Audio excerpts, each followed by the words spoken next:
ரஹீம். அன்பார்ந்த நேயர்களே, பலஸ்தீன் மீட்பு போர் 847வது நாளை எட்டியிருக்கிறது.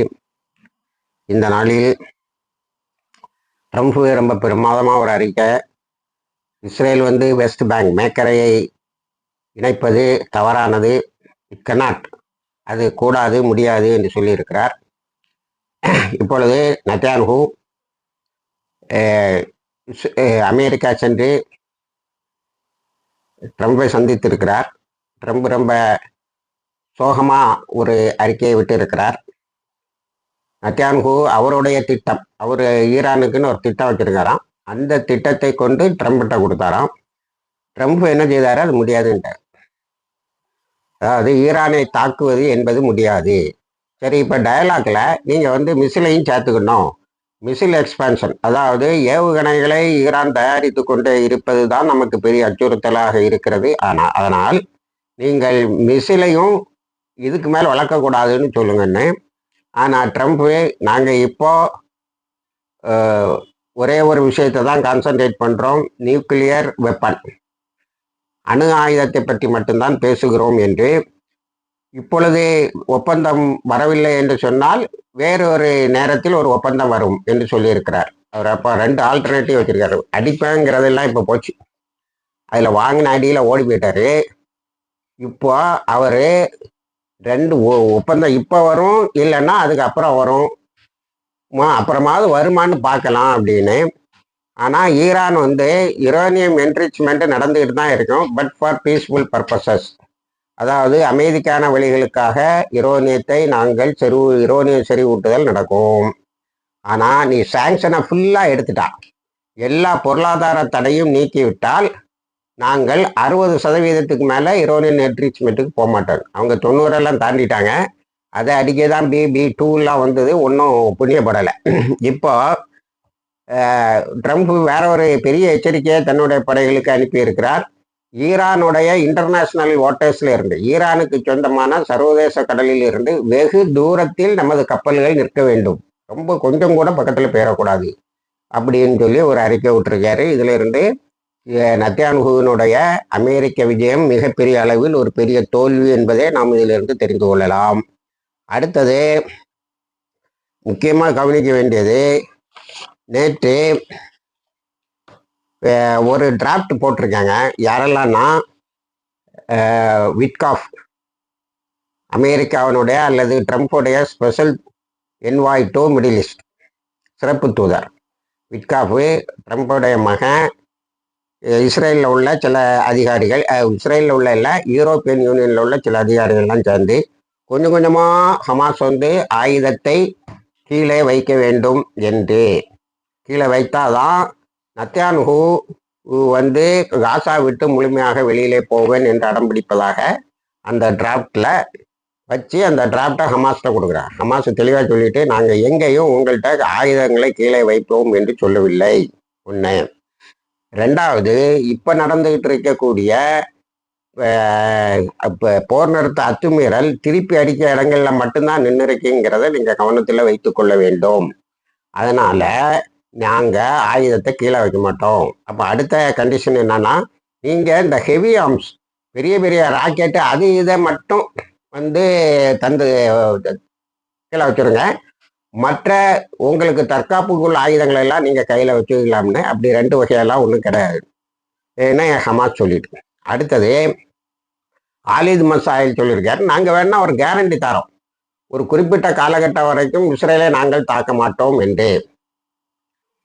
எப்படி இருக்கு கேரண்டி? ஹமாஸ் இஸ்ரேலுக்கு கொடுக்குது, ஒரு குறிப்பிட்ட காலகட்டம் வரை இஸ்ரேலை நாங்கள் தாக்க மாட்டோம். இது எந்த பின்னணியில் வருதுன்னா, காசா என்கிளேவில் இருக்கக்கூடியவங்களும் நார்தன் இஸ்ரேலில் இருக்கக்கூடியவங்களும், வடக்கு இஸ்ரேலில் இருக்கக்கூடியவங்களும் ஒரு தாக்குதலை பயங்கரமாக எதிர்பார்க்கிறார்கள். அக்டோபர் 7 போல ஒரு தாக்குதலை எதிர்பார்க்கிறார்களாம். அதனால் அவர்கள் அங்கிருந்து பைய மெதுவாக குடியேறி இஸ்ரேலுடைய இதர குடிபெயர்ந்து இஸ்ரேலுடைய இதர பகுதிகளுக்கு அங்கிருந்து வெளிநாடுகளுக்கு போகிறதுக்கு ட்ரை பண்ணிட்டு இருக்காங்க. அதனால அது ஒரு பெரிய த்ரெட்டாக இருக்கு. இதுக்கடையில் யோகம்னு சொல்லக்கூடிய ஒரு பத்திரிகை, அது ஹரஸ்லையும் அது வெளியே வந்திருக்கு. அது என்னவென்று சொன்னால், 847 நாட்களாக தொடர்ந்து அவ்வளவும் அநியாயமே செய்து பிறகும் எதிரியை வீழ்த்த முடியவில்லை. ஹமாஸை அழிக்க முடியல, காசாவை டீமிலிட்டரைஸ் பண்ணலை, அதாவது காசாவில் ஆயுதமற்ற குழுக்களை உருவாக்க முடியவில்லை, டனல்ஸை ஒழிக்க முடியலை, ஹமாஸுடைய இராணுவ பலத்தை கொஞ்சம் கூட குறைக்க முடியலை. இப்போ தொடர்ந்து நடக்கக்கூடிய கொலைகள் அதிகமான இளைஞர்களை ஹமாஸிடம் கொண்டு போய் சேர்த்திருக்கிறது. ஆக ஹமாஸ் ஃபுல்லா ஒரு பெரிய பலத்தை பெற்று விட்டது. இஸ்ரேல் ரொம்ப பலவீனமாக இருக்கிறது. அடுத்தது, இஸ்ரேலை மொத்தமா 733 நாள் 2 வருடத்துக்கு மேலே சண்டை போட்டு இஸ்ரேலை மொத்தமா வீழ்த்தியது a few thousand Palestinian fighters. அது எப்படி வரும்னா, Israel is defeated by a few thousand Palestinian fighters. 60,000 80,000 இருக்கிறாங்க ஹமாஸுன்னு சொல்லி அக்டோபர் 7 2023 முன்னாடி சொன்ன இஸ்ரேலு இப்பவும் ஏகதேசம் கொஞ்சம் ஒரு 20,000 பேரை ஷஹீதாக்கி அவங்க என்ன செய்தாங்க, இஸ்ரேலை வீழ்த்தி விட்டார்கள். இப்போ திரும்பியும் அதே ஸ்ட்ரென்த்துக்கு வந்துட்டாங்க. அதனால இஸ்ரேலுடைய எக்ஸிஸ்டன்ஸு மிகப்பெரியதொரு பிரச்சனையாக இருக்கிறது என்பதை சொல்லி இருக்கிறார்கள். இதில் இதுக்கு நீ உலகம் முழுவதும் உள்ள ஆயுதங்களை போய் வாங்கின, உலகம் அமெரிக்கா தொடுத்து பணமும் ஆயுதமும் ஆளும் தந்துகிட்டு இருந்து இவ்வளவும் பண்ணியும் நீ ஹமாஸையும் ஜெயிக்க முடியல. லெபனான்ல ஹிஸ்புல்லா ஆயுதங்களை கீழே வைக்க வேண்டும் என்று டிசம்பர் 2025 முன்னாடி வைக்கணும், கடைசி வாரத்துக்குள்ளால வைக்கணும்னு சொன்னேன். அதுவும் தோற்று போச்சு. அப்போ அவங்க இப்போ ஈரானு பக்கத்தில் இருந்துட்டு ரீஜனல் எஸ்கலேஷன் வந்தால் நாங்கள் யுத்தம் செய்வோம்னு சொல்கிறாங்க. அவங்க இப்போ லெபனானை தான் நாங்கள் பாதுகாக்க போகிறவங்களும் இருந்தவங்க, ஈரானுக்கு பிரச்சனைனா நாங்கள் களத்தில் இறங்குவோம்னு சொல்லிட்டாங்க. ஈராக்கில் பலமான ஒரு இஸ்லாமிக் ரெசிஸ்டன்ஸு டெவலப் ஆகிட்டு இருக்கு. அவங்க இஸ்ரேலை தான் குறி வச்சுக்கிட்டு இருக்கிறாங்க. அப்போது 4 பெரிய சக்திகள், ஹூத்திஸ், ஈரானு, ஹூத்திஸு, ஹமாஸு, ஹிஸ்புல்லா, இப்போ ஈராக், இந்த சுற்றி உனக்கு பகை நல்ல பெரிய அளவில் வளர்ந்து விட்டது என்பதை சொல்லி இருக்கிறார்கள். இதில் இஸ்ரேலுடைய பீதியை இன்னும் அதிகப்படுத்துவது என்னவென்று சொன்னால், தோஹால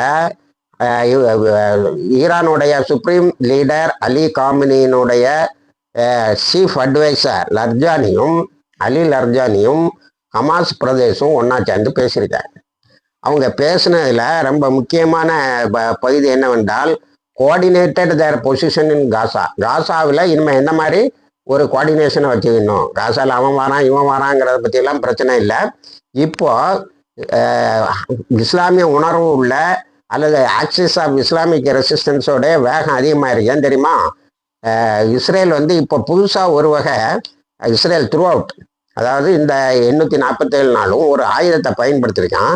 அதில் இது வரைக்கும் 2842 பேர் அதை குண்டுபட்டு இறந்தவங்க, அதுக்கு எல்லாமே சாம்பலாக போய் எவாபரேட்டடுங்கிறாங்க, அப்படியே காணாமல் போய்விட்டார்கள் அப்படின்னு சொல்லி கண்டுபிடிச்சிருக்காங்க. அதனால் இஸ்ரேலை இந்த மாதிரி ஆயுதங்கள்லாம் வச்சுக்கலாம், ஹமாஸு சாதாரண கைத்துப்பாக்கியை கூட வச்சுக்கிடக்கூடாதுன்னு பேசுறது நிச்சயமாக நடக்காதுன்றாங்க. அது இப்போ ஈரானில் அவங்க பேசும்போது அவங்களுடைய இனி ஹமாஸ் எப்படி நடந்துக்கணுங்கிறத பேசியிருக்காங்க. அதுபோது ஹமாஸ் வெளியில் ஒரு அறிக்கை விட்டுருக்கு, ஈரான் மீது கை வைத்தால் அது எங்களையும் அந்த போரில் கலந்து கொள்ள செய்யும் என்று அறிக்கை விட்டு இருக்கிறார்கள். அடுத்தது, சீஸ்ஃபயர் இப்போ போரளவுக்கு தான் இருக்கிறது, பேரளவுக்கு தான் இருக்கிறது, அது எந்த அளவுக்கும் ஹெல்ப் பண்ணலைன்னு இந்த ராபர்ட் இன்சாக் என்ற ஒரு எக்ஸ்பர்ட்டு நேற்று இஸ்ரேலில் அவர் கொடுத்த இஸ்ரேல் மீடியாக்களுக்கு கொடுத்த பேட்டி பெருசாக வந்திருக்கு. அதில் என்ன சொல்லியிருக்காருன்னா, அல்காசம் பிரிகேட்ஸு திரும்ப ஒரு தாக்குதலை இஸ்ரேல் மீது நடத்தியே ஆவார்கள், இஸ்ரேல் காசால இருந்து வெளியே போகவில்லை என்று சொன்னால், ஏதாவது ஒரு காரணத்தை சொல்லிட்டு காசாலே இருப்போம்னு சொன்னால் போராளிகள் அதை தடுத்து கொள்வதற்கு தயாராக இல்லை என்று. அதே பிறகு ஈரான் பற்றி ஜான் மேக்சிஸ்டர்னு சொல்லக்கூடிய யூனிவர்சிட்டி ஆஃப் சிக்காகோவுடைய ப்ரொஃபஸரோட ஒரு கருத்து சொல்லியிருக்கார். அமெரிக்காவில் நேற்று பயங்கரமான கண்டனத்துக்கும் உள்ளாயிருக்கு, பயங்கரமான உலகம் முழுவதும் பயங்கரமான ஆதரவுக்கும் உள்ளாயிருக்கு. அது என்னவென்று சொன்னால், அவர் என்ன சொல்றாருன்னா, ஈரான் அணு ஆயுதத்தை பெறுவது என்பது கவனிக்கப்பட வேண்டிய விஷயம். ஈரான் அணு ஆயுதத்தை பெறுவது என்பது அந்த வட்டாரத்தில் உள்ள அமைதியை குலைக்காது, வட்டாரத்தில் அமைதியை நிலைநாட்டும் சொல்லிட்டு 2003க்கு முன்னாடி ஈரான் வந்து அணு ஆயுதத்தை பெற்றிருந்தால் அமெரிக்கா வந்து ஈராக்கு உள்ளால போய் அதை இன்வைட் பண்ணி அதை கையில் வச்சிருக்காது. 10 வருஷம் சண்டை போட்டாங்க. சண்டை போட்டு கடைசியில் சதாம் ஹுசைனையும் தூக்கில் போட்டு அதுக்கு பிறகு போராளிகள் எழுந்து போராடி அமெரிக்கா விரட்டினாங்க. ஈரான் நியூக்ளியர் பவர் இருந்திருந்தா அல்லது ஈராக்கே அணு ஆயுதத்தை பெற்றிருந்தால் அமெரிக்க படைகள் போயிருக்காது. அதே மாதிரி 2011 லிபியா வந்து அணுசக்தியை பெற்றிருந்தால் அல்லது ஈரானே அணு ஆயுதத்தை பெற்றிருந்தால் 2011 லிபியா மீது நடந்த ஆக்கிரமிப்பும் நடந்திருக்காது. இப்போ ஈரான்ல அணு ஆயுதம் வந்து விட்டால் அமெரிக்காவினுடைய ஏவலாளர்களாக இருக்கின்ற அரபு கண்ட்ரிகள் விடுதலை பெற்றுவிடும். இவர்கள் நிதானம் பார்த்துத்தான் அடிப்பார்கள். இவர்கள் எந்த நிலையிலும் அணு ஆயுதத்தை பயன்படுத்தி பெரும்பான்மையான மக்களை கொலை செய்ய மாட்டார்கள். காரணம், அவருடைய மார்க்கம் அதை தடுத்திருக்கிறது. ஆகவே ஈரான் அணு ஆயுதத்தை பெறுவதுதான் ரீஜனல் ஸ்டெபிலிட்டின்னு சொல்லக்கூடிய அந்த இடத்தில் ஒரு நிலையான அரசியல் தன்மையும் நிலையான வளர்ச்சிகளுக்கும் உதவி செய்யும் சொல்லிட்டார். பயங்கரமா அந்த கருத்து ரெக்ரூட் ஆகிட்டு இருக்கு. இது ஈரானுக்கு ஒரு பூஸ்டர். நீங்க வந்து அணு ஆயுதத்தை பெற்றாக வேண்டும்னு. இதனால சவுதி என்ன செய்யுது, F-35 வாங்குது. யார்கிட்ட? அமெரிக்காட்ட. இதை இஸ்ரேலுக்கு விற்கக்கூடாதுங்கிறான். காரணம் என்னன்னா, இந்த F-35 இருந்தா இஸ்ரேல் அடிச்சிருவாங்களாம். நீ F-35 வச்சு கத்தரை தாக்கலாம், நீ நேரத்தை தாக்கலாம், அதை வச்சு எல்லாரும் பயந்துட்டு இருக்கணும்னா இந்த F-35 நாங்களே வாங்கிடுன்னு சவுதி வந்துட்டு. அப்போ சவுதி வந்து அமெரிக்காவையோ இஸ்ரேலையோ நம்பல, தானே அது போன்ற ஆயுதங்களை வைத்துக் கொள்ள வேண்டும் என்ற நிலைக்கு வந்துட்டு.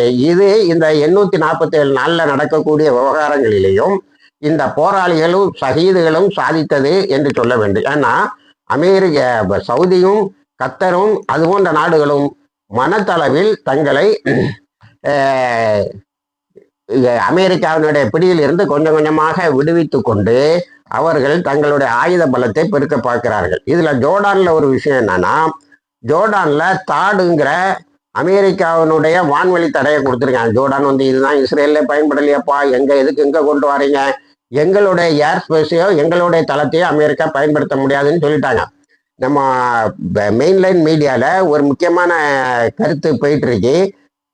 அமெரிக்கா இனி யாரையுமே கல்ஃப் கண்ட்ரிஸை மிரட்ட முடியாத காரணம், இந்த இந்த ஈரானை தாக்காம இருக்கிறதுக்கும் மிக முக்கியமான காரணம், பக்கத்தில் உள்ள நாடுகள்லாம் எங்களுடைய தளங்களையோ எங்களுடைய ஏர் ஸ்பேஸையோ வான்வெளியை நீ பயன்படுத்தக்கூடாது ஈரானை அடிப்பதற்கு என்று சொன்னதுதான். இனி அமெரிக்கா இப்போ for off from the Iranian waters, ஈரானுக்கு சொந்தமான கடல் பகுதியிலிருந்து ரொம்ப தூரத்தில் நிற்கணும்னு சொல்லுது. அது அமெரிக்காவுக்கே அழைத்து விட்டு போக வேண்டியது வரும் என்று சொல்லுகிறார்கள். ஆக இப்போ கல்ஃப் கண்ட்ரிஸ் ஒவ்வொன்றும் தங்களுக்கு தேவையான தற்காப்புகளை வளர்த்து கொள்ள பழகி கொண்டார்கள். ஆகவே அமெரிக்கா இனி அங்கு ஆதிக்கம் செலுத்துவது ஒரேடியாக குறையும் சொல்ல முடியாது, படிப்படியாக குறையும் என்று எதிர்பார்க்கப்படுகிறது. இணைந்திருங்கள், தகவல்களை தருகிறோம். வாஹிர் தவானா அல்ஹம்துலில்லாஹி ரப்பில் ஆலமீன்.